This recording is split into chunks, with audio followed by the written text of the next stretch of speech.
শুরুতেই বার্তার শিরোনাম। ডাকসুতে ছাত্রদলের প্যানেলকে শুভকামনা জানানো সেই ওসি প্রত্যাহার।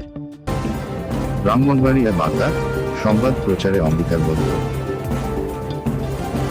ঢাকা বিশ্ববিদ্যালয়ের কেন্দ্রীয় ছাত্র সংসদ ডাকসু নির্বাচনে ছাত্রদল মনোনীত প্রার্থীদের শুভকামনা জানিয়ে ফেসবুকে পোস্ট দেওয়া ব্রাহ্মণবাড়িয়া সদর মডেল থানার ভারপ্রাপ্ত কর্মকর্তা ওসি মোজাফফর হোসেনকে প্রত্যাহার করা হয়েছে। বুধবার 10 সেপ্টেম্বর সকালে বিষয়টি নিশ্চিত করেছেন ব্রাহ্মণবাড়িয়া সদর সার্কেলের অতিরিক্ত police super M Rakib ud Reza. তিনি জানান, সদর মডেল থানার ওসি মোজাফফর হোসেনকে প্রত্যাহার করে পুলিশ লাইনে যুক্ত করা হয়েছে।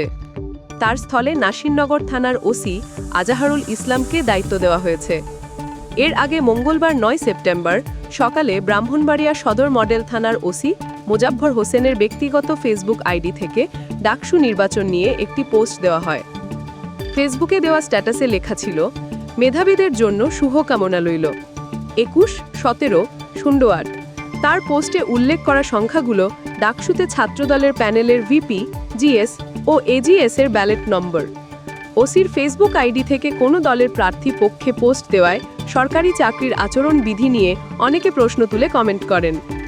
আইন অনুযায়ী সরকারি চাকরিজীবীদের রাজনৈতিক কর্মকাণ্ড বা প্রকাশ্য সমর্থন প্রকাশ সম্পূর্ণ নিষিদ্ধ হলেও রাজনৈতিক অবস্থান প্রকাশ করায় বিষয়টি নিয়ে সামাজিক যোগাযোগ মাধ্যমে তীব্র সমালোচনা শুরু হয়।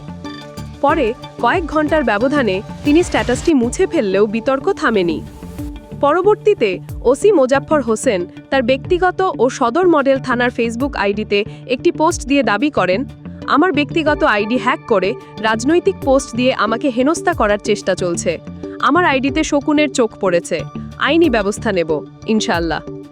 এ বিষয়ে সদর মডেল থানার ভারপ্রাপ্ত কর্মকর্তা ওসি মোজাফফর হোসেন বলেন, আমার ফেসবুক আইডি হ্যাক করা হয়েছিল, এতে রাজনৈতিক পোস্ট দেয়।